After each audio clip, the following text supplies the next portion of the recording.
Hello students, आज हम बात कर रहे हैं क्लास 12th मैथमेटिक्स के अंदर। प्रीवियस वीडियो के अंदर हमने एरिया ऑफ ट्रायंगल फाइंड करना सीखा था डिटर्मिनेंट के अंदर। आज हम उसी से रिलेटेड एक और क्वेश्चन हम देख रहे हैं। Show that the point A, एक पॉइंट है हमारे पास जिसके कोऑर्डिनेट है ए और सेकंड का वैल्यू है ए एंड बी प्लस सी। ठीक है, बी का एक कोऑर्डिनेट है हमारे पास बी एंड सी प्लस है। सी के कोऑर्डिनेट की यदि हम बात करें तो सी का कोऑर्डिनेट है हमारे पास में सी ए प्लस बी। ये कोऑर्डिनेट है हमारे A B plus C, B C plus A, C और ए प्लस बी। ये कोऑर्डिनेट यहाँ पे हमारे पास दिए हुए हैं। अब यहाँ पर हमें ये बताना है कि ये 3 पॉइंट है हमारे ए बी सी। ये तीनों पॉइंट जो है कोलीनियर है। क्या बताना हमें? कोलीनियर है। तो हम देखें x1 y1 जो होगा वो हमारा होगा A and B plus C. x2 y2 जो होगा हमारा वो होगा हमारा बी सी प्लस ए,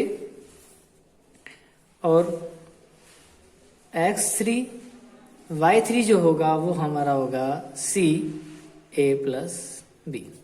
जैसे कि आप देखें ये 3 पॉइंट है हमारे। ये 3 पॉइंट यदि कोलीनियर है, ये ए बी और ये सी, ये तीनों पॉइंट यदि कोलीनियर है तो इनका जो एरिया होगा, एरिया ऑफ ट्रायंगल, यदि हम 3 पॉइंट की बात करेंगे तो वो कितना हो जाएगा? 0 हो जाएगा। कितना हो जाएगा? 0 हो जाएगा। यदि 0 हो जाता है तो ये तीनों पॉइंट कैसे? कोलीनियर। अब जैसे 3 पॉइंट है हमारे, ये कोलीनियर नहीं है। आप देखिए तीनों को यदि हम मिलाएं तो ये 3 पॉइंट का ये कुछ ना कुछ इनका एरिया होगा। यदि 0 नहीं आता है तो हम ये मान लेंगे कि ये कोलीनियर नहीं है, और यदि आंसर 0 आ जाता है तो हम ये मान लेंगे कि ये कैसा है? कोलीनियर है। तो एरिया ऑफ ट्रायंगल फाइंड करते हैं। तो हमने प्रीवियस वीडियो के अंदर एरिया ऑफ ट्रायंगल देखा था। क्या फार्मूला था? x1 y1 x2 y2 x3 y3 1 1 1, ये लिखा था। तो वैल्यू पुट करें। x1 की वैल्यू है हमारी a, x2 की b और x3 की c, और y1 y2 y3 की क्या है? b plus c, c plus a और a प्लस b। इधर भी देखें 1 1 1 एज इट इज हो गया। हम क्या कर रहे हैं, इस वाले कॉलम में सेकंड वाला कॉलम प्लस कर देते हैं। क्या करना है? इस वाले कॉलम में ये वाली वैल्यू प्लस कर देते हैं। तो a प्लस बी प्लस सी हो गया, और b प्लस सी प्लस ए हो गया, और a प्लस बी प्लस सी हो गया। ये इनको प्लस कर दिया हमने। और सेकंड कॉलम के अंदर कुछ भी नहीं किया है, ये एज इट इज है, और थर्ड कॉलम भी एज इट इज है। तो हमने ऑपरेशन क्या लगाया है यहाँ पे? आप देखेंगे तो हमने क्या करा है, C1 पे ऑपरेशन लगाया। क्या लगाया कि C1 और C2 को प्लस कर दिया। ठीक है, ये हमारा यहाँ पे ऑपरेशन था। अब आप आगे देखें कि ए बी सी यहाँ पे तीनों में है। तो हम क्या कर रहे हैं, नेक्स्ट स्टेप में ए बी सी को हम क्या कर लेते हैं? कॉमन ले लेते हैं। तो क्या आ जाएगा? 1 1 1। यहाँ से मैं क्या कर लेता हूँ, ए बी सी को कॉमन ले लेता हूँ। मैं आगे नहीं लिखते हुए पीछे लिख देते हैं। तो 1 1 हो गया, बी प्लस सी, सी प्लस ए और ए प्लस बी 1 1 1। ठीक है। अब थोड़ा सा यहाँ आप समझेंगे कि जब भी हमारी कोई 2 कॉलम जो हैं यदि वो एक जैसे होते हैं, 2 कॉलम यदि एक जैसे होते हैं हमारे, तो हम क्या लिखेंगे? ए प्लस बी प्लस सी, ये जो डिटर्मिनेंट है हमारा, ये पूरा का पूरा क्या हो जाएगा? 0 हो जाएगा। को 0। अब अभी हमने जैसे बात करा था कि यदि एरिया ऑफ ट्रायंगल जो है, ये एरिया ऑफ ट्रायंगल जो है हमारा, वो क्या हो चुका है? 0 हो चुका है। यदि एरिया ऑफ ट्रायंगल जो है 0 है तो हम क्या बोल सकते हैं? Hence the given points are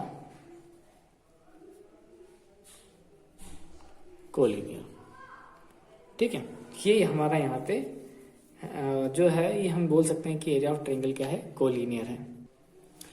next question हम देख रहे हैं, find the equation of the line joining A 1 3 B 0 0 use determinants and find k if d k0 is a point such that the area of triangle is 3 square units, है ना। हमें क्या करना है, 2 पॉइंट है हमारे पास में, देखिए समझेगा, एक 2 पॉइंट है हमारे पास a और b, ये 2 पॉइंट है। इन 2 पॉइंट के लिए एक लाइन ज्वाइन करते हैं तो एक इक्वेशन हमारी इस लाइन के लिए, ए बी वाली लाइन के लिए एक इक्वेशन हमें क्या करना है, बनाना है। किसके लिए, ए और बी के लिए। फिर साथ ही साथ क्या कहा, और किसका यूज करके, यूजिंग डिटर्मिनेंट, किसका बोला है, यूजिंग डिटर्मिनेंट, मतलब डिटर्मिनेंट का यूज करके हमें क्या करना है, एक इक्वेशन बनाना है। दूसरा कि एक पॉइंट और है, एक पॉइंट डी है, इसके कोऑर्डिनेट है k0। ये जो तीनों पॉइंट मिलके ट्रायंगल जो बना रहे हैं, ये तीनों पॉइंट जो ट्रायंगल बनाएंगे, इसका एरिया 3 है। और ये जो k0 आप देख रहे हैं, तो यहाँ पे हमें k की वैल्यू फाइंड करनी, पहले तो इस लाइन का इक्वेशन फाइंड करना है, साथ ही k की वैल्यू भी फाइंड करनी है। 2 क्वेश्चन है इसी के अंदर, तो अच्छा क्वेश्चन है, इंपॉर्टेंट क्वेश्चन है। तो देखते हैं, सबसे पहले तो हम क्या करते हैं, पॉइंट लिख लेते हैं। हमारे क्या है, x1 y1 क्या दिया हुआ है, 1 3 है, और x2 y2 क्या है हमारा, 0 0 है। तो लीनियर जो लाइन का जो इक्वेशन फाइंड करने का फार्मूला क्या होता है, समझेंगे, x x1 x2 y y1 y2 और आगे है 1 1 1। तो इसका ये इक्वेशन फाइंड करने का हमारा फार्मूला है। तो ये जो वैल्यू आप देख रहे हैं यहाँ पे, यही वैल्यू हम यहाँ पे क्या कर देते हैं, आगे पुट कर देते हैं। तो x y 1 1 3 1 0 0 1, ये हमने वैल्यू पुट, 0 0 1 3 है, ये इक्वल में 0 हो गया। अब हम इस R3 के अकॉर्डिंग क्या कर लेते हैं, इसका एक्सपेंड कर लेते हैं। किसके अकॉर्डिंग करेंगे, R3 के अकॉर्डिंग। तो R3 में 0, R3 के अकॉर्डिंग जब आप एक्सपेंड करेंगे तो 0 का कोई वैल्यू नहीं होगा, इस 0 का भी कोई 1 का वैल्यू होगा।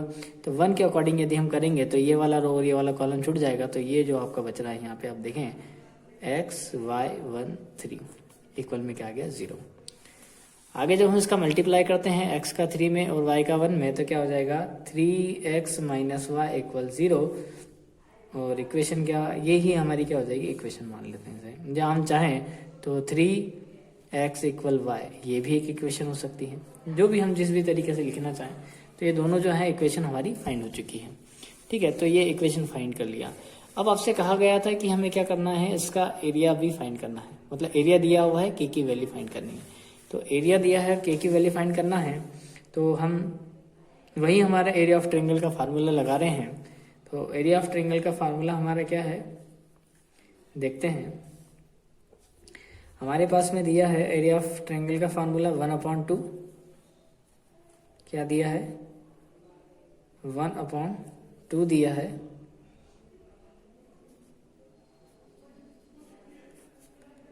और वैल्यू पुट कर देते हैं। तो 1 3 1, ये किसकी वैल्यू है, ए वाले कोऑर्डिनेट की, 0 0 1 ये बी वाले कोऑर्डिनेट की है, और जो डी वाला कोऑर्डिनेट है उसके क्या है, k0 है ना। तो ये 1 1 तो फार्मूले में दिया है, इक्वल में क्या दिया, 3। इक्वल में 3 इसलिए दिया है क्योंकि जो एरिया ऑफ ट्रायंगल है वो कितना है हमारा, 3 है ना। तो हम यहाँ पे देखें, इसको एक्सपेंड करते हैं, यदि हम किसके अकॉर्डिंग करते हैं, इसके अकॉर्डिंग कर लेते हैं, ये वाली रो के अकॉर्डिंग। चाहे तो इस वाले कॉलम के रो के किसी के अकॉर्डिंग भी कर सकते हैं।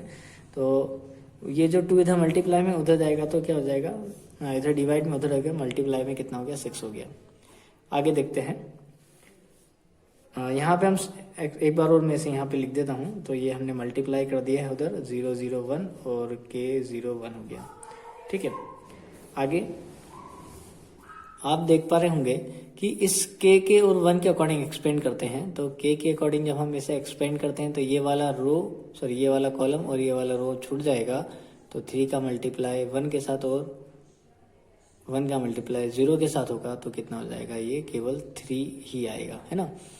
फिर 0 के साथ होगा नहीं, फिर +1 के अकॉर्डिंग एक्सपेंड करते हैं तो इस 1 के अकॉर्डिंग एक्सपेंड करने पे ये वाले जो कॉलम है और ये वाला जो रो आप देख पा रहे हैं, ये हम छोड़ देंगे तो हमारे पास 1 और 0, 3 और 0 का केवल और केवल 0 ही हमारे पास बचेगा। इक्वल में क्या आएगा? 6 आएगा। ठीक है। आगे यदि हम देखें, ये मोड का यूज़ हम करेंगे इसको सॉल्व करने के लिए, क्योंकि आंसर हमेशा पॉजिटिव होगा। तो 3k प्लस 0 इक्वल 6 हो जाएगा, तो मैं यहाँ पे 0 नहीं लिख रहा हूँ। k की जो वैल्यू है वो क्या हो जाएगा? 6/3। एक कैंसिल करेंगे तो क्या आएगा हमारा? 2। तो k की जो वैल्यू है वो हमारी क्या हो जाएगी? 2 हो जाएगी। तो इस तरीके से हम इसे सॉल्व कर सकते हैं। धन्यवाद।